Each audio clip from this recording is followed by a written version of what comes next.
Ghana.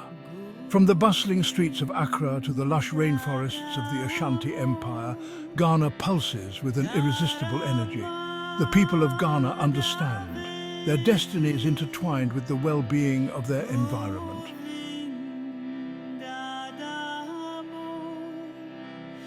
Across Ghana's once pristine landscape, a new colour emerges, a sickly, barren yellow.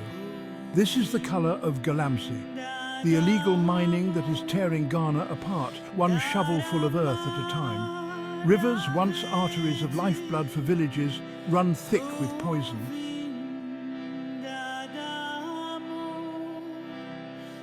Ghana's rivers were once its lifeblood, teeming with fish and nourishing the land. Today, many of these rivers run red, choked with sediment and polluted by mercury and cyanide, the deadly byproducts of illegal gold extraction. Fish stocks have plummeted, depriving communities of a vital source of food and income. The pollution seeps into the groundwater, contaminating wells and poisoning the very soil that sustains life. The heavy metals from mining runoff accumulate in fish and crops, entering our food chain and causing serious health problems. We are seeing increased cases of respiratory issues, skin diseases, and even cancers.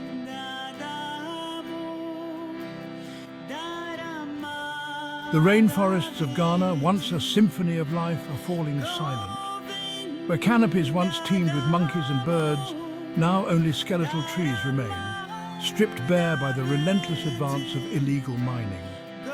The once vibrant ecosystem is collapsing, leaving behind a desolate wasteland.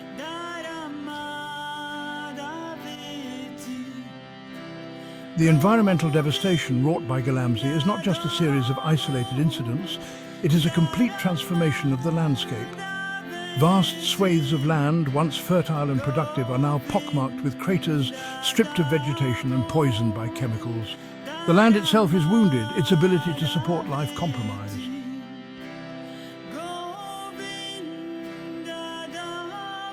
The environmental devastation caused by Galamsey is a visible scar on the landscape, but the human cost of this crisis runs far deeper. Mercury poisoning can lead to irreversible neurological damage, birth defects and kidney failure. The most vulnerable pregnant women and children bear the brunt of this silent epidemic. In villages ravaged by Galamsey, stories of children born with deformities and families struggling with mysterious illnesses are becoming all too common.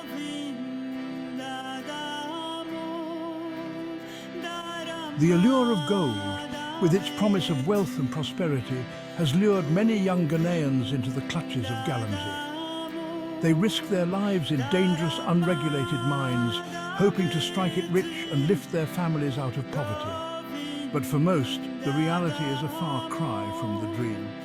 The promise of riches turns to dust, leaving behind broken bodies, shattered dreams and families struggling to survive.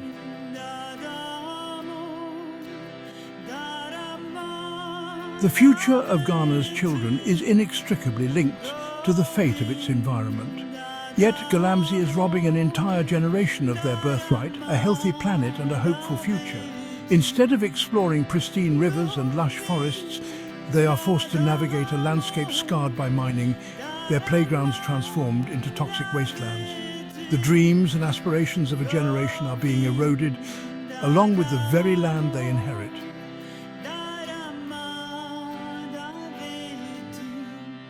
For too long, the people of Ghana have endured the suffering inflicted by Galamsey. They have watched their environment crumble, their communities poisoned, and their futures dimmed by this insatiable greed. But a change is coming. A new spirit is rising in Ghana, a spirit of defiance, of determination, and of an unyielding demand for justice.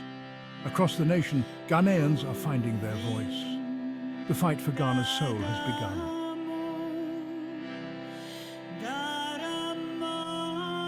The fight against Galamsey is not just about protecting the environment. It is about demanding accountability and transparency from those in power. For too long, whispers of corruption have swirled around the Galamsey trade. Communities ravaged by Galamsey are demanding answers. They want to know why the laws meant to protect them have been so easily circumvented. The demand for justice is a call for a new era of transparency and accountability.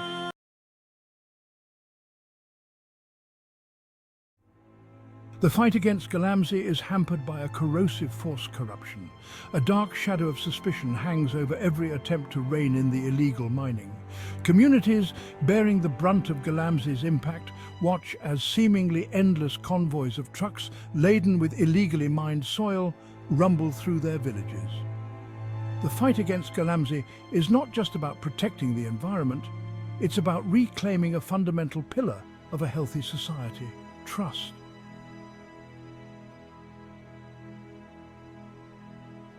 The erosion of trust extends beyond corrupt officials. It seeps into the very fabric of communities, pitting neighbour against neighbour. Families are torn apart as some members succumb to the lure of Galamsey, while others cling to traditional livelihoods. The social cohesion that once bound communities together frays under the weight of suspicion and resentment. Without trust, there can be no unity, no shared purpose, no collective action.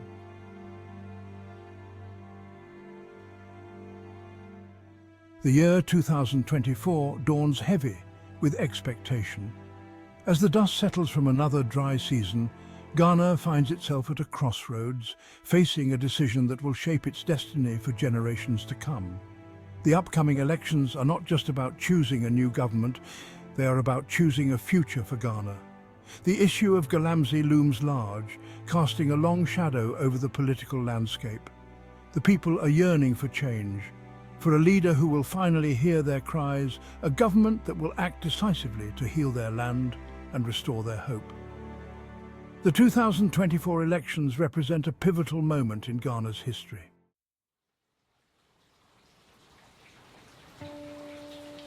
The weight of expectation rests heavily on the shoulders of Ghana's voters.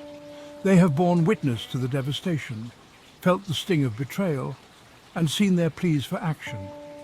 The candidates vying for their votes have made grand promises, vowing to tackle corruption, enforce environmental regulations, and bring an end to the Galamsey scourge.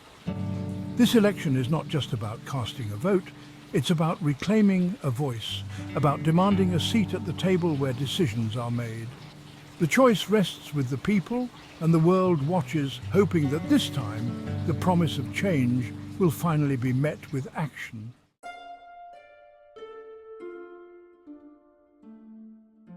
The air hung heavy with the smell of wood smoke and despair as Aisha cradled her son Kofi, his tiny body racked with fever. The once lustrous light in his eyes had dimmed to a dull flicker, mirroring the dying embers of their cooking fire. Aisha gently stroked his forehead, her touch as light as the breeze rustling the tattered banana leaves that served as their roof. It started subtly, a persistent cough, fatigue that kept Kofi from joining his friends, a loss of appetite that left him looking gaunt. Then came the tremors, the agonizing stomach cramps, the sores that erupted on his skin. The village elders, their faces etched with a lifetime of witnessing hardship, shook their heads knowingly. The gold that promised so much, that lured outsiders to their land with the whispers of prosperity, had instead delivered a silent, insidious curse. The village of Aswansi, once a symphony of life, now echoed with a haunting silence. Gone were the joyful shouts of children splashing in the river, replaced by the mournful croaking of frogs in the stagnant pools. The air, once vibrant with the scent of blooming cocoa and ripening mangoes, now hung heavy with the acrid tang of chemicals. The heart of Aswansi was broken, its spirit crushed under the weight of the hunger for gold. The elders, their faces etched with wisdom and pain, gathered under the shade of a baobab tree. "Our land, it bleeds," lamented Kwame, his hand trembling as he pointed to the barren hills. "The water, it cries out in pain." The younger generation, their eyes reflecting anger and hopelessness, listened in silence. Dreams nurtured under the baobab tree seemed to evaporate under the harsh reality of their stolen future. For what awaited them in this village of lost futures? The poisoned land offered no solace, the contaminated water no sustenance. A heavy silence descended as the sun began its final descent, casting long shadows over Aswansi. Even in the face of overwhelming devastation, the spirit of Ghana endures. Amidst scarred landscapes and poisoned waters, seeds of resilience are being sown. Across the nation, a quiet revolution is taking root, driven by love for their land. In villages ravaged by mining, communities are banding together. Armed with shovels and wheelbarrows, they reclaim their environment. Elders share traditional knowledge, teaching sustainable farming and water purification. The fight for Ghana's environment is a rediscovery of its cultural heritage. In these acts of defiance lies the hope for a brighter future.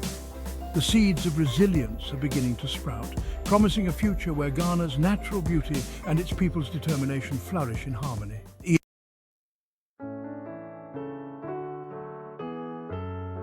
The journey to restore Ghana's ravaged beauty goes beyond simply cleaning up the mess left behind by Galamsey.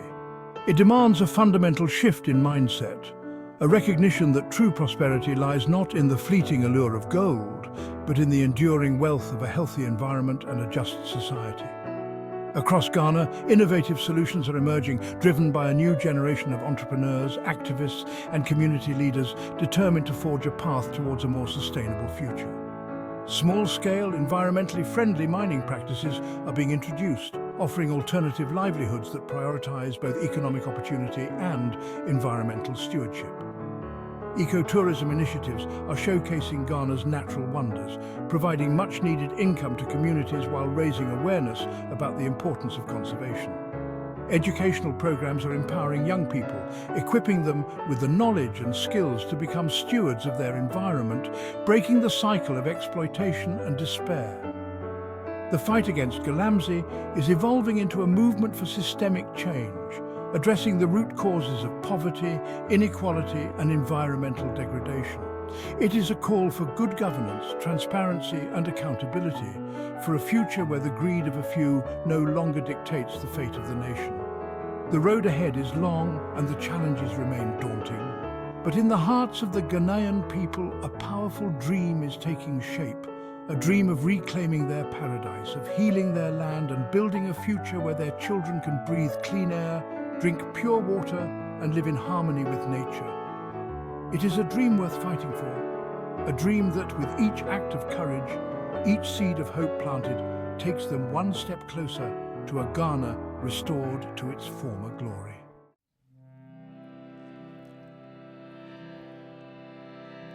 The story of Galamsey is not just about environmental destruction or economic hardship. It is a story about the soul of a nation. It is a story about the enduring spirit of the Ghanaian people, their resilience in the face of adversity, and their unwavering belief in the promise of a brighter tomorrow. The wounds inflicted by Galamsey run deep, scarring the landscape, fracturing communities, and testing the very fabric of Ghanaian society. The path to healing will be long and arduous, demanding a collective effort that transcends political divides and societal barriers. The fight against Galamsey is a fight for the future, for clean water, for breathable air, for fertile land, and for a legacy of stewardship that honors the generations who came before and safeguards the well-being of those yet to come. It is a fight that demands courage, commitment, and an unwavering belief in the power of collective action. The world watches, inspired by the spirit of the Ghanaian people as they rise to meet this challenge, their voices uniting in a chorus that echoes across the globe. A resounding no to the forces of greed and destruction, and a resounding yes to a future where Ghana's true wealth, its environment and its people are valued, protected, and allowed to flourish in harmony.